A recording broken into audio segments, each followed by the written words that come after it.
Start recording. Pronto. Estamos ao vivo. Legal. Pessoal, a gente vai terminar de ver essa parte da unidade lógica e aritmética, tá certo? Na aula passada a gente começou a ver justamente uma construção de uma ULA de 1 bit. A gente começou ali caixinha por caixinha. A ideia é que a gente vai ver uma ULA de 1 bit que tem 4 operações básicas. Alguém consegue me falar quais são as 3 operações que a gente viu na aula passada? Coloque aí.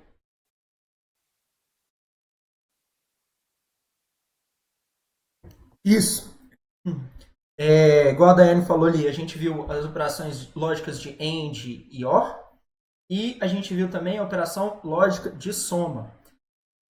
AND e OR era mais fácil, porque basicamente a gente só pegou a nossa porta lógica e encaixou ali na nossa ULA. Inclusive, o que tem que ter lá na ULA para selecionar qual que é a operação que a gente vai utilizar? O que tem ali dentro da ULA? É um multiplexador. Vamos tentar lembrar do que é isso. Então, na aula passada a gente viu aqui, por exemplo, essa ULA aí, que era bem simples. A gente tinha essas duas operações, o AND e o OR, com os dois operandos ali, a gente tem o operando A e o operando B. E o nosso multiplexador, que é um condicional lógico ali no hardware, ele vai justamente com base num opcode de X bits, selecionar qual que é a saída que o que vai estar na nossa saída da ULA.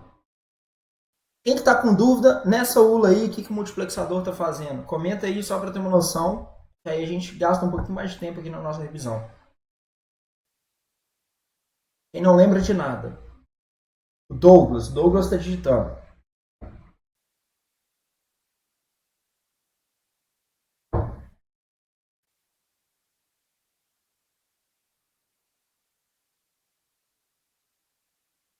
Se puder pincelar, com certeza. Então tá.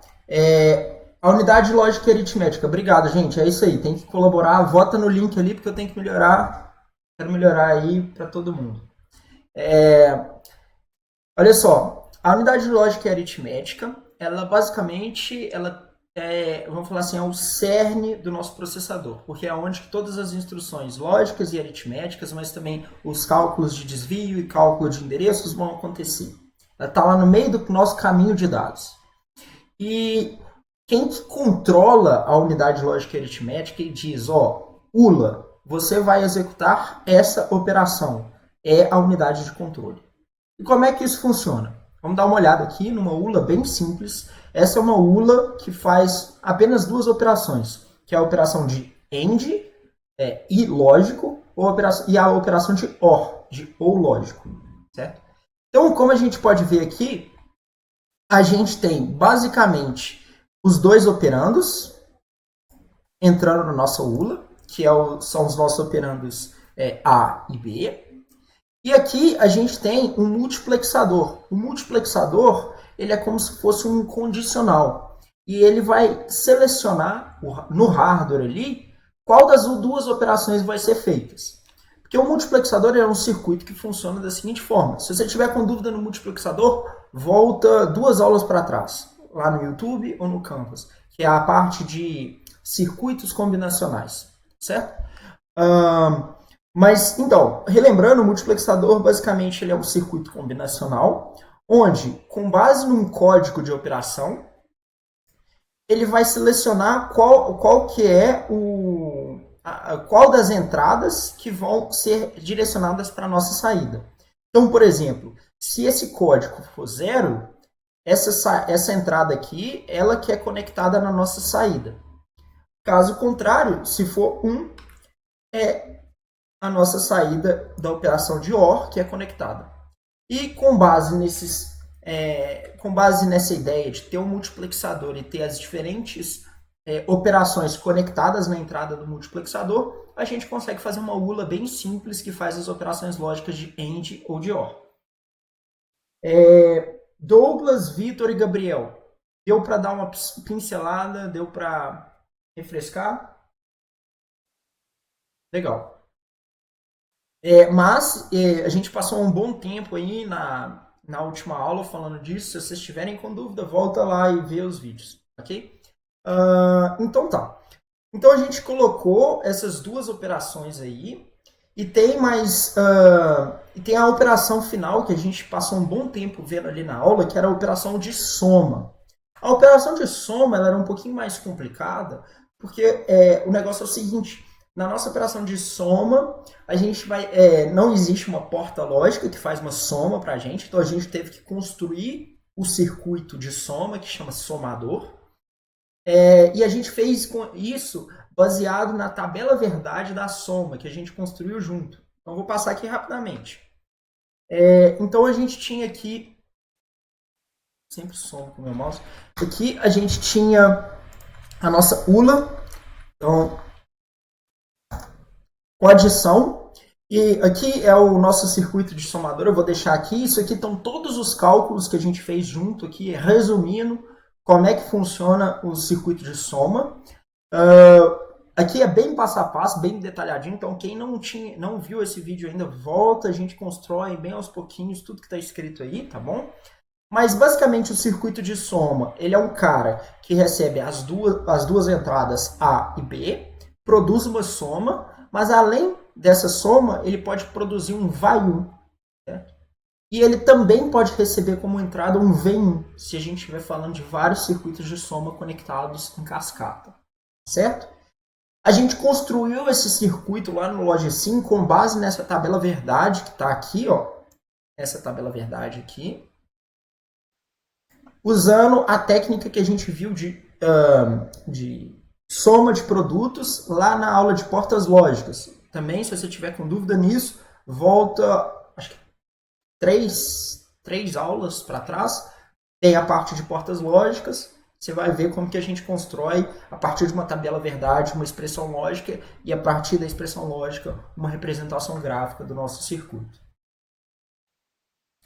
E aí, o lance todo é que a gente conectou esse circuito ali de soma justamente na nossa ULA para a gente ter essas três operações disponíveis na nossa ULA.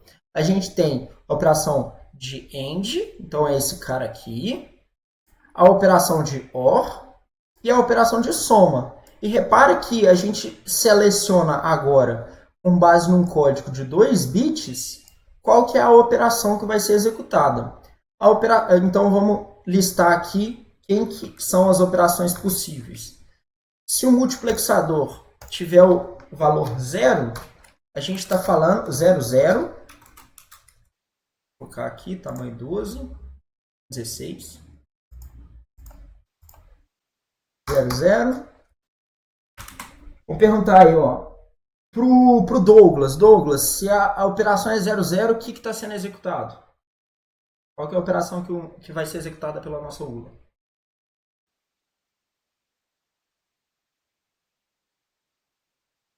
Isso aí. Tá com dúvida, eu vou perguntar. Qual que é a operação? Se o multiplexador ele tem um código 00. O Vitor ou o Gabriel podem responder também. Tem que saber se vocês pegaram. Vitor, Gabriel, Douglas.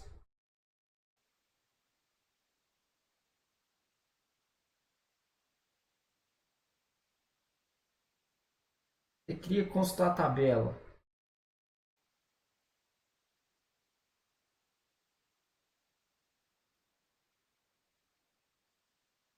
Vamos ver aí, ó. O que o Luiz... Fala aí, gente. O Vitor não sabe responder. Falar de novo, então. O multiplexador, com base num código, ele vai escolher qual que é a entrada que vai ser direcionada para a saída. Então, para a entrada 00, quando a gente tem um código 00, está justamente marcado aqui no desenho. 00 vai sair, para a saída vai o resultado da porta AND.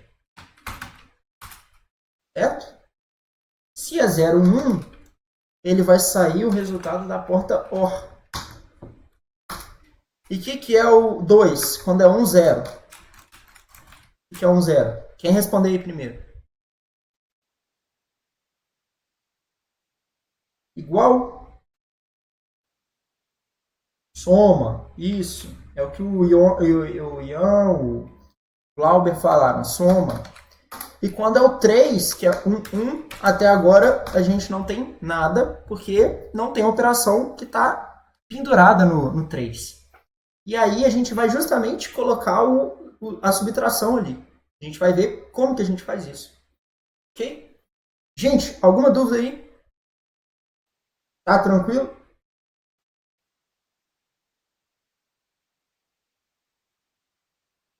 Douglas está digitando. Tá tranquilo. Eu quero mais dois tranquilos aí pra gente seguir, ó.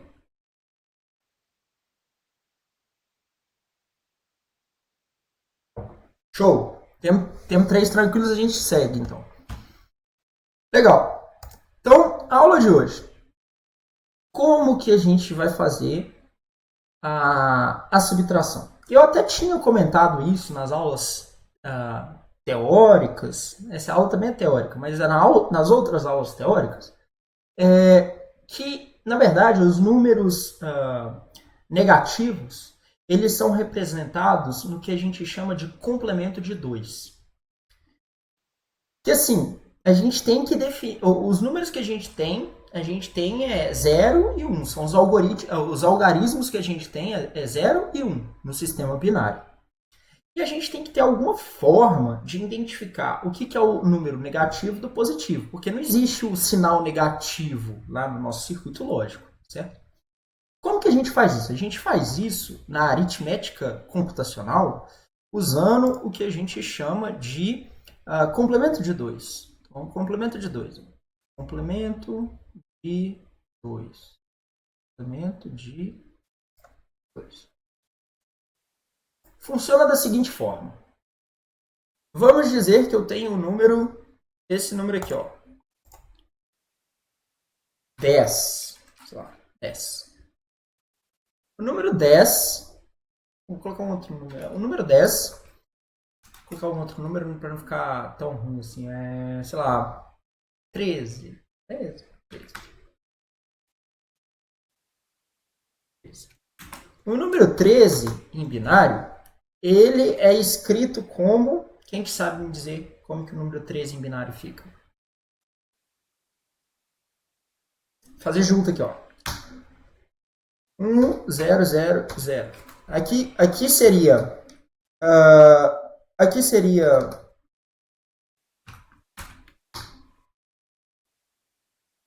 4, tá bom? Aqui seria 4 mais 8, 12. E aqui seria 13. Opa, 13. Em binário. Tá bom? Isso aí, é o que o Douglas me colocou ali. A gente fez junto. Acertei. Yes. Valeu, Douglas. Aí a gente vai fazer o seguinte. 1, 1, 0, 1 é o nosso 13 em binário. Vamos dizer que eu queria representar menos 13 em binário. Eu vou fazer o seguinte. O complemento de 2, a gente vai negar, cara, ou você pode... Você vai negar e depois a gente soma 1. É assim que funciona. Como é que a gente nega? A gente vai pegar cada um dos bits e inverter eles. A gente vai ficar 0, 0, 1, 0. E aí a gente soma 1. Mais 1. Que é igual a 0, 0, 1, 1. Esse cara aí, na verdade, a gente está representando o nosso número. A gente está representando, deixa eu ver se eu fiz alguma coisa. 3. Pode ser. Só tô querendo ver se eu tô. 3 se a gente lê, se a gente considera que ele não tem. Que ele não tem. Como é que chama? É feito em complemento de 2, assim, somando-se o minuendo a negação do subtraindo. Volta. A gente vai fazer o seguinte. Soma. A gente vai colocar um bit aqui, 0. A gente coloca um bit de 1 aqui, tá bom? A gente nega todo mundo.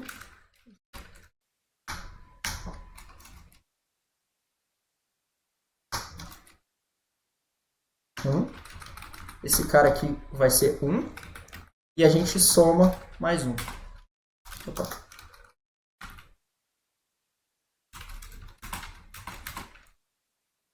Eu esqueci desse bit de sinal aqui. O bit de sinal é importante, tá bom? A gente tem um bit de sinal e aí a gente vai negar todo mundo. Aí a gente, na hora que a gente nega todo mundo, a gente soma 1 e vai ficar 1, 0, 0, 1, 1. Tá bom? Esse bit de sinal aqui. O que aconteceu? Então vamos voltar. A gente tem o número inicial que é o 13, que é 0, 1, 1, 0, 1. Ian, a negação é só trocar o que for 1 por 0 e 0 por 1? Isso, Ian. É exatamente isso. A gente tem um 13 aqui. Aí a gente tem. A gente só. Eu tinha esquecido de adicionar um bit de sinal, por isso que deu confusão. Vamos voltar então. Ó, você tem o 13. Ele é 0, 1, 1, 0, 1. Essa aqui é a representação do 13. E aí, a gente vai pegar, vai inverter todos os bits. Na hora que a gente inverte todos os bits, a gente tem 1, 0, 0, 1, 0.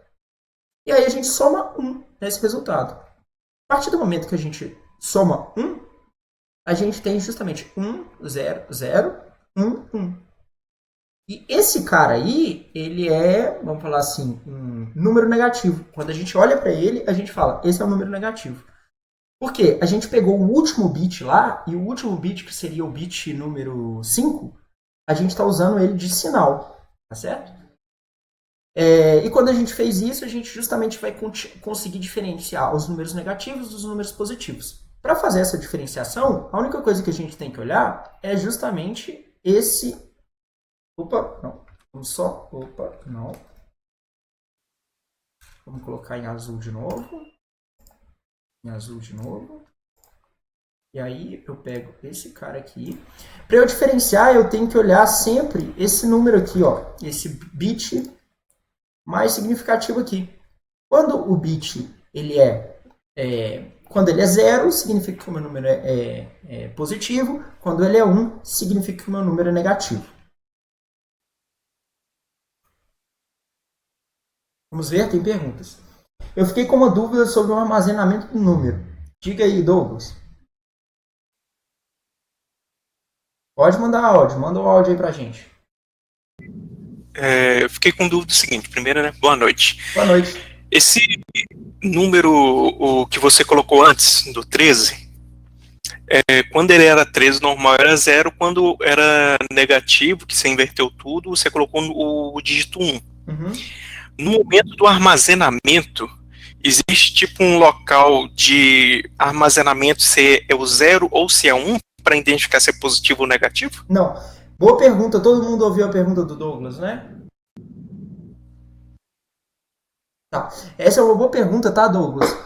Se eu não responder, você me fala. Tipo assim, do ponto de vista do processador, só existe um registrador de 32 bits. E aí, como que o software vai interpretar aquele cara? Entende? Como que o software, assim, como que a instrução, como que o processador vai interpretar quando o número é negativo ou não. O bit mais significativo, ele vai ser 1 ou 0, mas o registrador vai continuar tendo 32 bits. Os operandos, eles vão continuar tendo x bits. O único ponto é que a gente vai perder um bit na nossa precisão ali. E quando a gente perde um bit, a gente vai basicamente dividir a nossa representação, porque metade vai ficar na parte inteira e metade da representação vai ficar na parte negativa. Positivo e negativo. Respondido, Douglas? Legal. Gente, essa pergunta que o Douglas fez é muito importante. Então, o bit mais significativo, ele simplesmente é um bit do registrador que a gente só ocupou ele para fazer, para guardar esse sinal. Importante não esquecer que além de inverter, a gente fez isso aqui, ó. A gente somou 1, tá bom? O Douglas está digitando.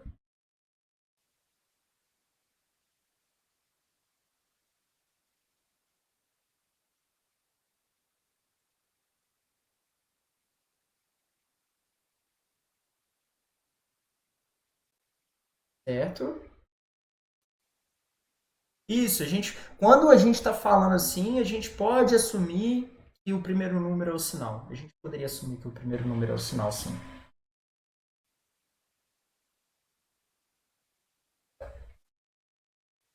Tá. Acho que tinha um outro colega aí que estava digitando.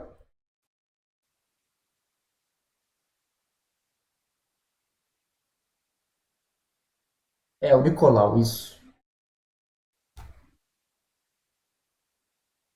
Já respondeu? Legal. Gente, não pode esquecer que a gente está somando um ali no resultado. Para os mais curiosos, isso aqui, a gente tem que somar um. Observação, vou colocar aqui embaixo. Observação. Temos que somar um, porque senão teríamos duas representações para zero. Tá bom? Lá no livro texto ele explica melhor, porque se a gente simplesmente pegasse e falasse, beleza, o número negativo é só eu inverter os números todos, a gente ia ter duas representações diferentes para zero. E isso ia tornar o circuito muito mais complexo na hora de projetar internamente dentro do processador. Então, para a gente somar esse 1 aí, a gente vai ver que não custa nada e é muito e fica muito e simplifica bastante o projeto do resto do processador. Tá bom? E como que a gente faz esse mais um? Muito simples. Vocês lembram que no circuito de somador, ele era uma caixinha assim, né? Ele era uma caixinha assim. Vou pegar aqui, desenhar a caixinha. Aqui a gente tinha o A e o B. Aqui a gente tinha o C in e o C out.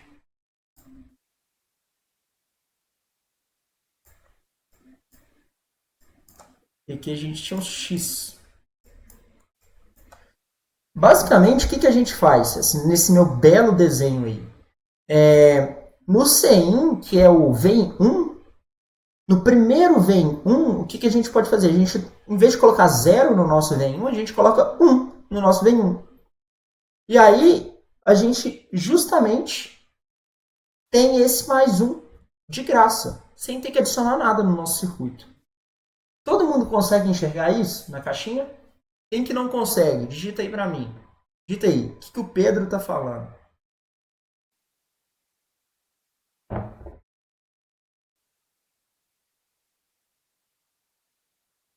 Morou. Vamos avançando. Então, aqui, como que a ULA funciona de subtração? A gente tem, eu não sei se essa cor aí tá boa para vocês, aqui para mim não fica muito boa não. Vou até passar aqui o mouse aqui, B. Ele entra aqui, a gente tem um B e a gente tem o B negado. Aí eu vou fazer uma pergunta para vocês, ó. Eu quero fazer o A menos o B. O B eu tenho que conectar esse cara aqui. O que eu coloco aí nesse ponto de interrogação? Eu tenho que escolher entre o B e o B negado. O que eu coloco? Qual o circuito que eu coloco para escolher?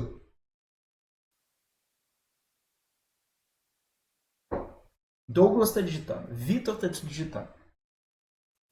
Daiane está digitando. Todo mundo digitando. Ou. Isso. Gente,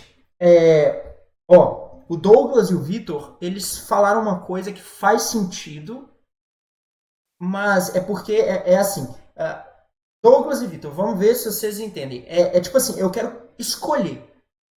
É um resultado ou outro. Talvez isso que tenha escolhido. O que do ponto de vista aí é o que a Daiane falou. Quando a gente vai selecionar, a gente coloca um multiplexador, que é o multiplexador que vai fazer essa seleção. Entendeu? Isso. Então, é justamente isso, Douglas. É porque na porta ou a gente não tem uma seleção, sacou? Então, o multiplexador é como se fosse uma porta ou, mas ela vai falar, ó, é esse cara aqui que vai passar. Ele é um if. É exatamente isso, ele é um condicional. Sacou, Vitor e Douglas? Ficaram aí? É justamente isso que é a ideia. Então a gente vai colocar um multiplexador aqui. Pá.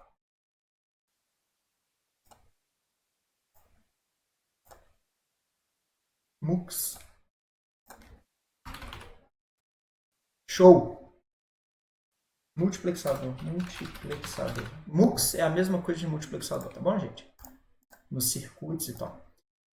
Então a gente vai ver o desenho bonitinho, sem ser o meu desenho tosco. Que é justamente esse cara aí, ó. A gente tem o nosso B, nosso circuito B aqui.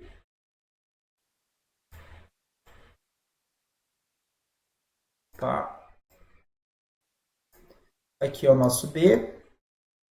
Aqui é o nosso B barrado. E aí, com base nesse código de operação, a gente vai conectar o B, né? Qual que é o B? Se a gente quer fazer o B subtraindo ou não, no nosso somador. E, de graça, a gente vai ter o A menos o B, porque, assim, o B, se a gente selecionar ali o B negado, a gente está fazendo A mais menos B é a mesma coisa de A menos B. Beleza? Vocês conseguem ver que A mais menos B é A menos B. E a gente implementou o circuito. Legal? Então, o que acontece aqui? A gente pode até falar uma coisa aqui, que o carry in, a gente vai colocar o carry in. Lembra que a gente tem que colocar o mais um? Então, se a gente for selecionar um multiplexador para ser realmente a saída de menos, a gente vai adicionar aqui no carry in, a gente vai adicionar um para justamente fazer essa subtração. Porque a subtração a gente tem que fazer duas coisas. A gente tem que negar, a gente está negando aqui, e aqui a gente está fazendo o mais 1. É importante. A gente viu ali na questão de complemento A2. Complemento de 2. Dúvidas? Quem que tá com dúvida aí, gente? Não? Os outros aí, ó. Temos hoje 27 pessoas. Gente, obrigado pela audiência. Isso tudo é por causa da prova? Espero que não.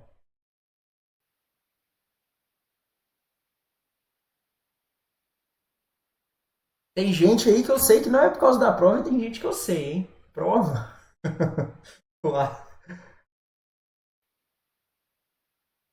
Não. Não, Octávio. É porque eu lancei as notas da prova, eu acho que a galera foi um pouco mal, assim. Calma. Tem prova marcada não, tá bom? É só a prova que eu lancei as notas. Ó, agora a galera participa, hein? A galera ficou frenética ali.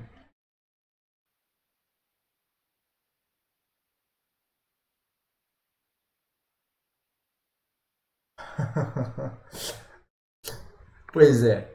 Mas bom, gente. Então, já que ninguém tem dúvida disso, a gente vai fazer o seguinte. A gente está aqui no nosso slide 15. O que tem para ver aqui? Ah, tá. Vamos voltar ali. Opa. Não voltar para aí. A gente vai adicionar o nosso circuito de subtração no LogSim, tá bom? Então a gente vai fazer o seguinte. Quem tiver o LogSim aí, quem que não sabe o que é o LogSim? O LogSim é um programa de simulação.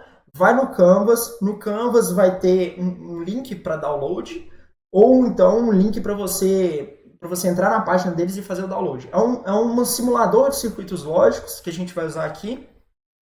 Eu fiz o upload de todos os circuitos lógicos elementares que a gente viu nas últimas aulas, tá bom?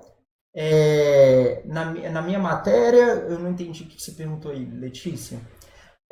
Mas assim, todos os circuitos lógicos que a gente estudou, eles estão lá, tá bom? O link está na nossa matéria, o link para o programa está lá em módulos, aí tem o link para o site, ele vai direto para o site, ou se não tem um arquivo executável Java aí para vocês usarem. Achou aí?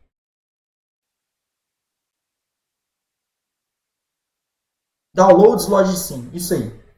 Daí é só baixar os circuitos, assim, os circuitos clássicos que a gente já... Isso, é esse link que o Luiz mandou, tem em português.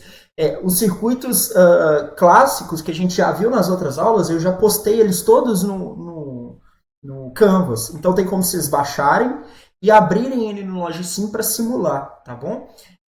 O circuito da ULA a gente começou a fazer na aula passada, eu vou utilizar ele aqui, e no final dessa aula eu vou postar lá para todo mundo usar. Mas assim, tem gente que já tinha começado a fazer, eu acho que junto na aula assim, então quem quiser aí abre.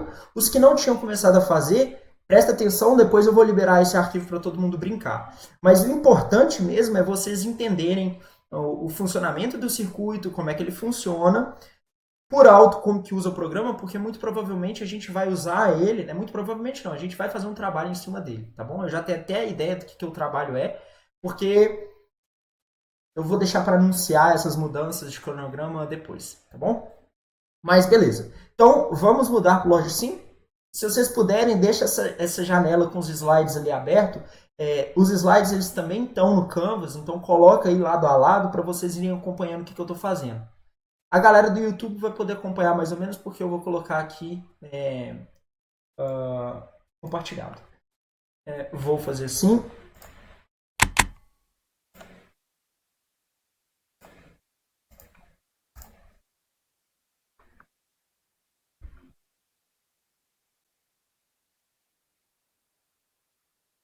Manda o link do YouTube. Gente, alguém manda o link ali. O YouTube, na verdade, eu criei uma outra sessão, eu organizei a disciplina também. Tem uma sessão ali de videoaulas no Canvas agora, que eu estou postando link por link. Vê se você consegue achar isso lá, Luiz.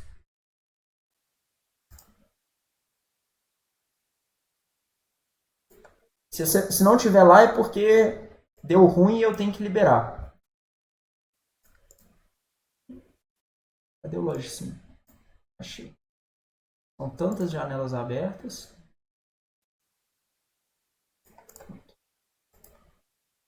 Achou? Show. Isso aqui você fica aqui, rapaz. E cadê o... Não, não é isso não. Esse aqui é de ação. Isso aqui. Então tá. Então, para quem puder aí ter o... Opa. Para quem aí puder colocar a ULA para ver, a gente simplesmente vai ter que fazer o seguinte. Aqui no YouTube eu não vou conseguir não. O que a gente vai ter que fazer? Ó? Isso aqui é a nossa ULA que a gente tinha montado, tá? Só para quem faltou aí, quem não viu ainda, eu vou simular aqui, ó. Essa ULA aqui nossa, a gente tem, ó, o A e o B. Então, ó, 00 é a saída do AND aqui. 00 dá 0. Se eu colocar 1 e 1, vai dar 1 na saída da minha ULA. Se eu seleciono a função 1 aqui, eu estou pegando a saída da nossa operação OU. E aí, 0 com 1 dá 1. 1 com 0 dá 1. E 1 com 1 dá 1 também. Certo? Por fim, a operação 2 aqui, que é 1, 0, ele vai acionar o circuito de soma, que é esse cara aqui. Ó. O circuito de soma é assim, ó. 0, 1 com 0 dá 1, vai 0. 0 com 1 dá 1, vai 0. E 1 com 1 dá 0 e vai 1. Quem está com dúvida de como é que a gente construiu esse circuito, vai na última aula que a gente vai ver. E depois vai ter esse circuito para vocês brincarem. Então a gente tem que construir o circuito de soma. O que precisa do circuito de soma? O que precisa para fazer... Uma soma não, a gente vai construir o circuito de subtração. O que precisa do circuito de subtração? Coloca aí para ver se vocês estão atentos na aula. A gente vai precisar de um multiplexador. Boa.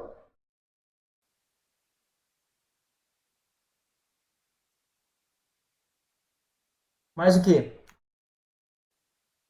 Um OR. More? É o multiplexador, um NOT. Isso, um NOT. Boa. Vou chegar aqui para o lado, arredar aqui para o lado, e vou colocar isso. A gente precisa de uma negação. Exatamente, um multiplexador e a negação. Vamos desconectar aqui, ó. Isso aqui é o meu circuito somador. Eu vou desconectar todas as entradas de B aqui do meu circuito somador. Ó. Isso aqui era B, isso aqui é B, isso aqui é B, isso aqui é B. Vão prestando atenção aí só para vocês me ajudarem, tá bom, gente? Eu desconectei todo mundo do meu circuito somador? Não, aqui, ó. Ainda está faltando esse cara aqui, ó, que é o B. Certo? Esse cara aqui estava em todo mundo. Tem mais alguém aqui? Esse cara aqui. O B está conectado em mais algum lugar? Não. Então, tiro o B aqui, ó. Tiro o B da jogada e deixo só ele conectado só lá no end. Ok? Legal. Agora, o que a gente tem que fazer? A gente tem que adicionar uma negação para o B. Então, a gente vai adicionar a nossa negação aqui para o B. Ó. B negado. B negado. Aqui é o nosso B negado. E aqui é o nosso B normal. Tá, legal. Aí, o que eu tenho que fazer? Eu tenho esses dois caras e eu quero selecionar um dos dois baseado no código. Para eu selecionar um dos dois baseado no código, eu vou justamente introduzir um multiplexador. Esse cara aqui, ele era um multiplexador. Eu vou pegar um outro multiplexador aqui e vou arrastar ele para o meu desenho. Ó. Isso aqui é um multiplexador. Eu vou colocar aqui um multiplexador de duas entradas. Então, vamos arrastar esses caras aqui mais para... Só arrastar esse cara aqui. Aí vocês continuam me vendo. Eu vou continuar colocando aqui meu desenho. Então tá. Vou pegar esses caras mais para cá.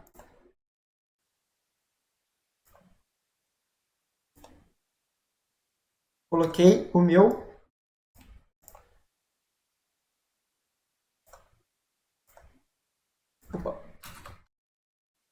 coloquei aqui o meu B negado e coloquei o meu B normal. Tá vendo? Eu só chegar a esse multiplexador, eu vou inverter esse meu multiplexador, colocar ele lá para cima. 9. Não. Isso. Beleza? Aqui tem o meu sinal aqui que a gente vai conectar. Mas o que importa é onde que eu tenho que conectar a saída do meu multiplexador. Onde que eu tenho que conectar a saída do meu multiplexador agora? Eu tenho que reconectar ele aonde? Pega o desenho aí, a cola que tem. Gabriel está digitando.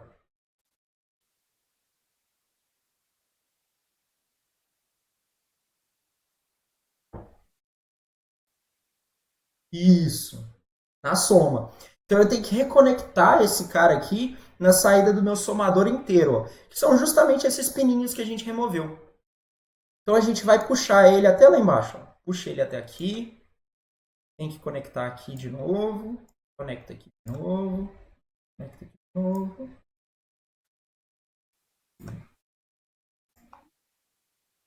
Legal. Conectou. Tá tudo azul porque a gente ainda não conectou o último cara. Qual que é o último cara que tá faltando conectar?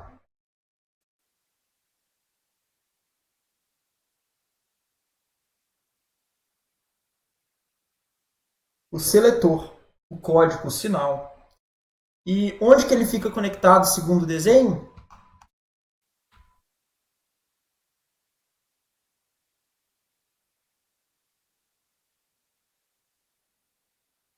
No carry in. O carry in está justamente aqui, ó. Pá, pronto. O que vai acontecer aqui? Vamos ver aqui de novo, ó. Ó. Vamos lá. Se eu fizer 0 1 menos 1. Quando eu selecionar aqui a nossa operação de soma, certo? O que está dando aqui? Quando eu fizer aqui, ó,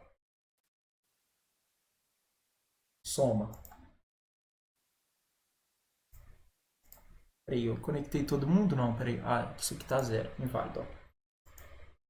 Olha só, o que eu fiz aqui, ó? 1 menos 1, selecionei a operação de 0. Olha as linhas verdes aqui que estão sendo selecionadas, ó. 1 menos 1, ele está selecionando quem? Ele está selecionando a saída negada do B. Aí ele está colocando aqui o B em 0, ó.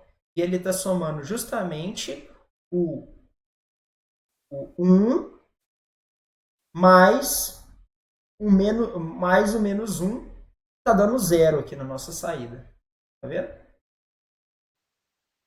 De novo, ó. 0 e 0. Saindo 0, porque 0 menos 0 dá 0. 0 menos 0 dá 0, tá bom, gente? Ó. 1 menos 0 dá 1. Olha esse cara aqui, ó. 1 menos 0 tá dando 1. 0 menos 1 dá menos 1. Isso aqui é a nossa representação de menos 1. Ó. E aqui, novamente, 1 menos 1 dá 0. Uma coisa aqui que talvez pode ter confundido. Esse cara aqui, ele é uma ULA de 1 bit. Então, a gente não consegue representar todas as coisas aqui nessa ULA de 1 bit. Porque a gente está sem poder de representação o suficiente. Mas, essa é a ideia de ter um circuito de 1 bit de ULA. Eu quero, antes de voltar lá para os slides, eu quero ver aí quem que está com dúvida, para a gente tirar elas, antes de avançar. Quem que está com dúvida aí do que está acontecendo? Tirando o circuito amedrontador.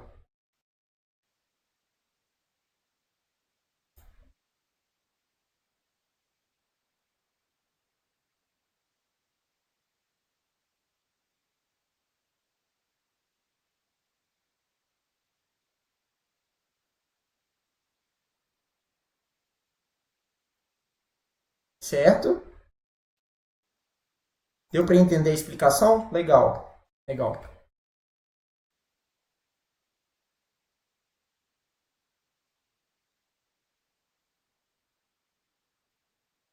Só não entendeu a representação de menos 1. Gabriel, você entendeu ali na prática que a representação de menos 1 a gente pega, inverte todo o sinal e soma 1? Sem conseguir entender isso? Tá. O que acontece? É porque aquilo ali fica muito claro quando a gente tem muitos bits, tá certo? Mas esse circuito todo que a gente fez aqui, ele é uma ULA de apenas 1 bit. E enxergar essa coisa de 1 bit, tipo assim, ó, 0 menos 1, entendeu? Como é que eu represento isso com 1 bit só? Não tem como. Na verdade, ia ficar muito mais nítido quando a gente tivesse uma ULA muito maior, que é justamente o que a gente vai ver nos próximos slides. Beleza, ó, essa é a minha ULA de 1 bit, muito legal. Você conseguiu ver que, tipo assim, funciona, ó, 1 menos 1 dá 0. Você tá vendo isso, ó? 1 menos 1 dá 0. Só que, quando a gente faz, tipo, 0 menos 1, fica um pouco estranho, tá vendo? 0 menos 1, aquela saída ali dá 1. Porque justamente a gente não está com bit o suficiente para representar o que a gente está querendo. A gente tem que ter uma ULA muito maior para fazer isso. Mas o importante é, ó, tá vendo? Ó, 1 menos 1 dá 0. Conseguiu entender, pegar a lógica? O importante é você pegar a lógica do inverte tudo e soma 1. Sacou? Gente, quem que tá com mais dúvida aí?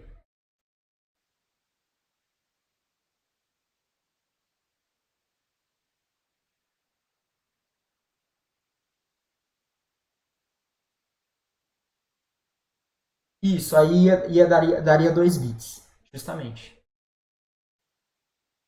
É porque, olha só, o que acontece?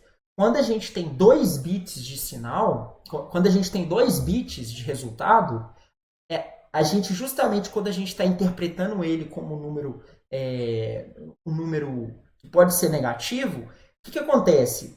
metade dos bits, metade dos números a gente vai representar números positivos e metade dos números a gente vai representar números negativos.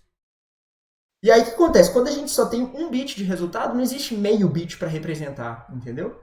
E é justamente isso que gerou uma confusão ali no Gabriel e todo mundo fica se perguntando, mas é porque a gente está com poucos bits. Se a gente tem, sei lá, 2 bits, a gente já começa a ter um para representar número positivo, um para representar número negativo. Se a gente tem 4, fica 2 para positivo, 2 para negativo.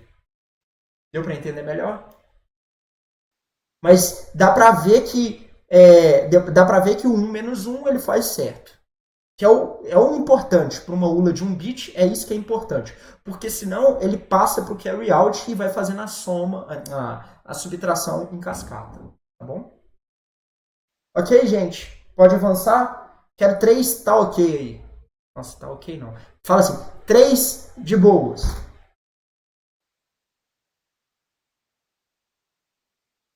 Tá ok. Galera, 3 tá ok. Beleza, gente.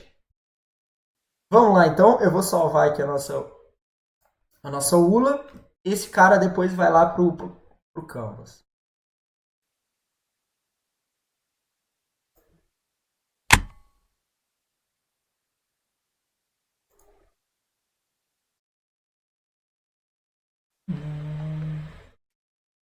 Planilha da Ambev.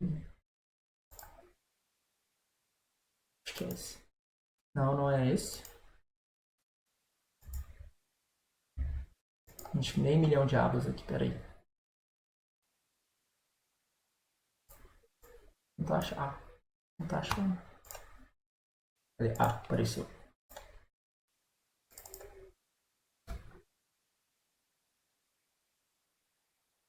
Vocês estão vendo minha tela aí de volta? Demorou.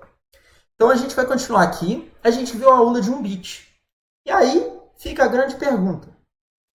Como que eu faço uma ULA de 32 bits? Como é que eu faço? Quem que tem microfone aí para participar? Pode ser o Douglas, pode ser qualquer um. Ou quem quer digitar, só digitar aí.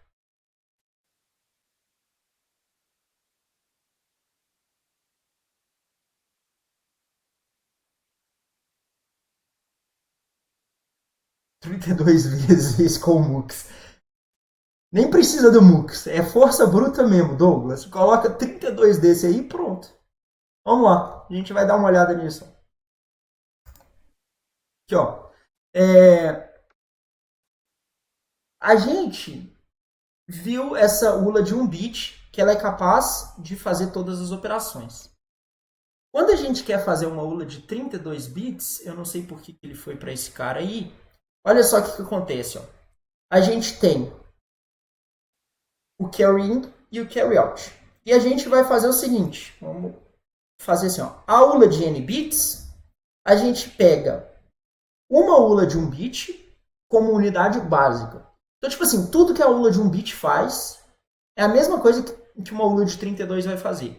Porque as operações elas têm que ser bit a bit.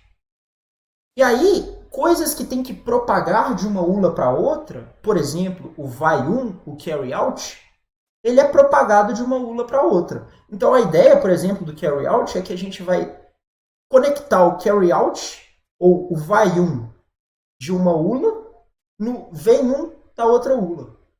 E aí a gente vai formar uma estrutura do tipo array.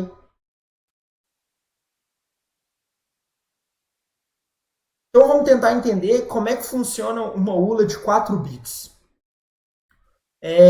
Uma ULA de 4 bits, então, ela é bem mais fácil. Né? A gente tem como falar assim, bom, o registrador, são 4 bits de registrador, a gente pode representar números positivos e negativos com 4 bits, dá para ver como é que é e tal, mas eu estou interessado no desenho.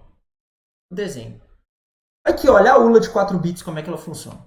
Eu tenho uma ULA de 1 bit, aqui tem um sinal de operação que a gente vai executar em cada uma das ULAs, tá vendo? E olha só, eu conecto esse sinal aqui, ó.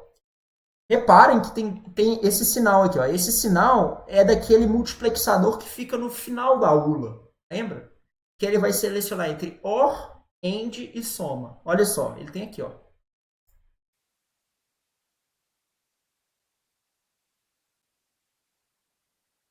E aí o que acontece? Esse outro sinal aqui é o sinal de carry in, da primeira ULA.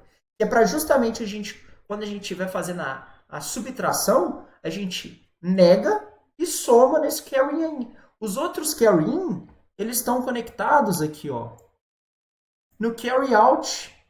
O carry out está conectado no carry in das outras ULAs, tá vendo?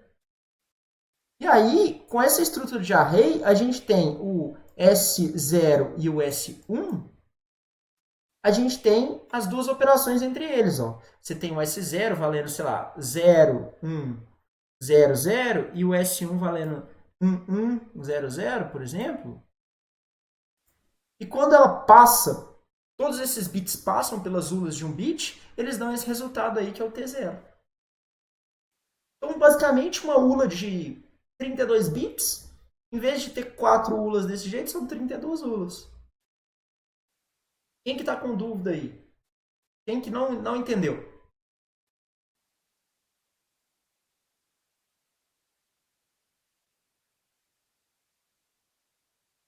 Tá ok para todo mundo?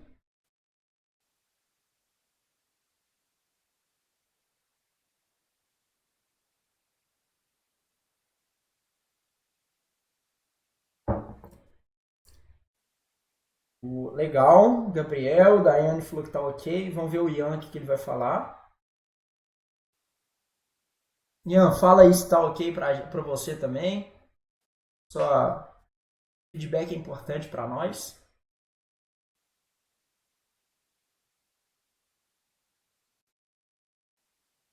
Gente, não vão embora, hein? Tem revelações a serem feitas aí. Legal, boa, Ian. Então o negócio é o seguinte: duas observações que eu quero fazer desse circuito. Primeira observação: eu não vou desenhar ele no Logicsim, porque ele começa a ficar bem grande. Só que no Logicsim tem uns jeitos bem legais de você descreve um circuito pequenininho, aí igual a gente tem aquela caixinha para o multiplexer, para o multiplexador, a gente pode criar uma caixinha do nosso circuito e conectar elas, entendeu? Tá tranquilo, Rafaela. Então, tipo assim, a gente consegue criar estruturas mais complexas com base naquilo. Então, quem pegar e recuperar aquela ULA de um bit vai, inclusive, conseguir dar um tapa nela ali e começar a fazer coisas mais complexas baseadas nela. Até porque o nosso próximo trabalho, que vai ser no Logicsim, o trabalho, vamos falar que sim, que eu vou revelar isso depois. Vai ser no Logicsim, a gente fala dele depois, porque eu não quero passar isso aqui. Vamos só ver ali com o Douglas. Tu poderia ser bondoso fazendo uma estrutura complexa de pelo menos 4 bits e jogar no Canvas. Poxa, pô, Douglas, o problema é meu tempo, né? Assim, meu tempo, é claro que eu tendo tempo eu faria, mas não seria muito complexo, tá bom? Tem uma outra coisa que eu quero falar dessa ULA de X bits que seja, que é muito importante. Vamos ver. Eu só quero ver, é ok, é uma pergunta bem difícil, tá bom? Existe, lembrem-se que isso tudo é sinal elétrico. Tem um sinal elétrico aí que ele vai ter que propagar bastante em todas as ULAs. Em todas as ULAs. Alguém sabe visualizar? Alguém enxerga no desenho? Existe um sinal que ele tem que passar por todas as ULAs que a gente tiver. Se a gente tem uma ULA, ele vai passar por uma ULA, mas se a gente tiver 512 ULAs, a gente vai ter que passar com esse sinal em 512 ULAs. Alguém consegue visualizar esse sinal?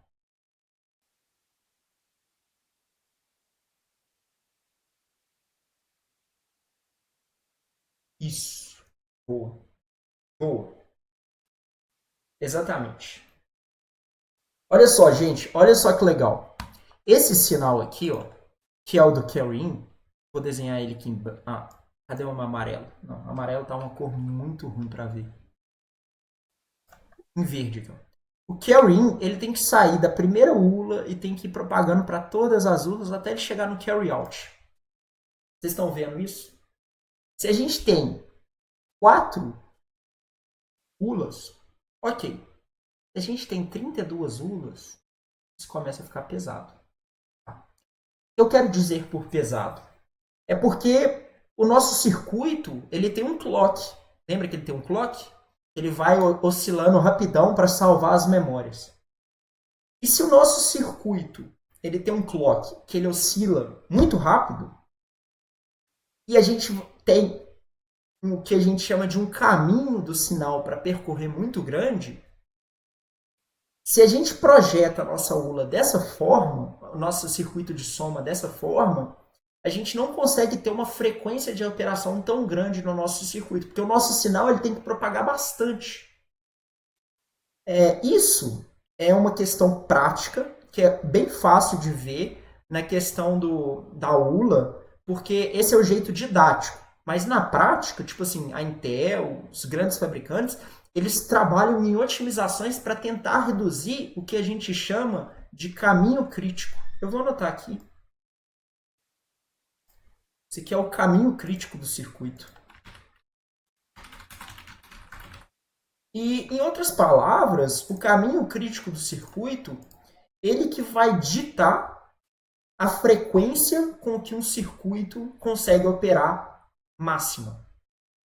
E, tipo, uma das questões de aumento de desempenho do baseado somente no aumento da frequência do circuito, está ligado a isso.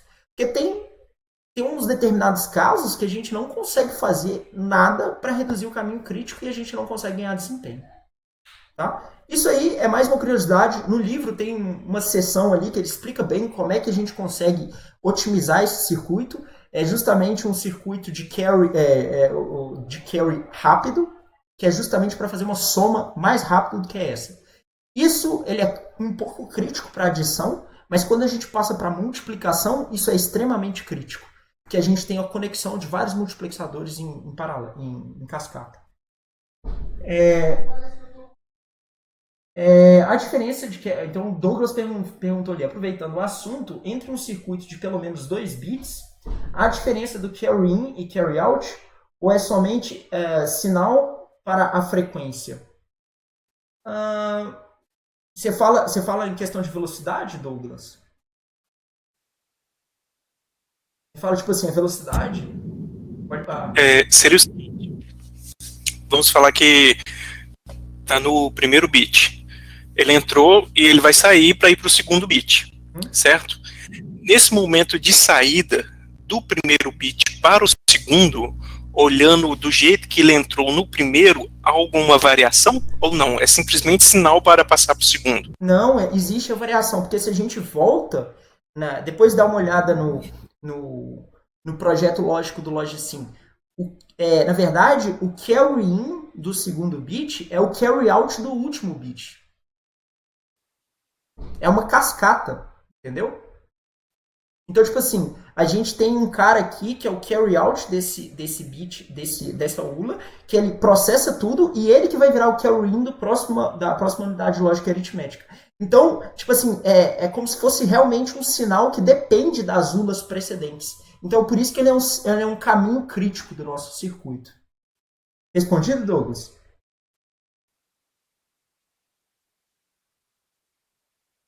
Eu ia digitar, mas... Pode falar. É como se fosse assim, teve o processamento em um bit, certo? Vamos falar que resta alguma coisa, ou até não resta, mas olhando quando ele entrou no primeiro bit, então vai sair um resultado diferente que vai ativar o segundo bit, e essa ativação que vai começar a fazer o processamento tudo dentro dele. Isso. Só que, tipo assim, duas coisas pra gente só colocar aí. Esse bit, ele pode, né, esse sinal, ele pode ser alterado ou não depois que ele passou pela primeira ULA. Mas, assim, isso tudo acontece, tipo assim, nanosegundos. Por quê? Porque a gente está falando de propagação de sinal elétrico. Tá bom? Então, tipo assim, é claro que ele acontece no mundo físico, no nosso mundo físico, nada acontece simultaneamente no circuito. Só que o espaço de tempo é tão curto que ele passa, entendeu? Respondido, então. Gente, mais alguém ficou com alguma dúvida aí na questão dos circuitos lógicos? desse circuito da ULA?